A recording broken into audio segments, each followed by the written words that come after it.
দুইটা পাপ জীবনে করবেন না, সবাইকে অঙ্গীকার করতে হবে আজকে। কয়টা? শুনেন, আপনি এক ওয়াক্ত নামাজ পড়েন নাই, আল্লাহ চাইলে মাফ করে দিবে। ভুলে জেনা করে ফেলেছেন, আল্লাহ চাইলে মাফ করে দিবে। ভুলে একজনকে গালি দিয়ে ফেলেছেন, আল্লাহ চাইলে মাফ করে দিবে।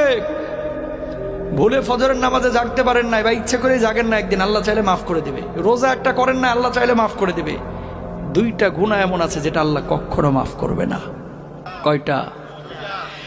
এক নাম্বার হচ্ছে বান্দার হক নষ্ট করা, দুই নাম্বার হচ্ছে শিরিক করা।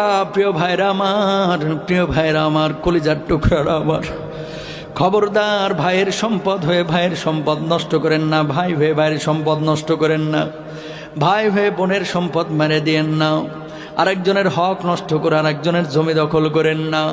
আল্লাহর কসম করে বলে কিয়ামতের ময়দানে আপনি মাপ পাবেন না।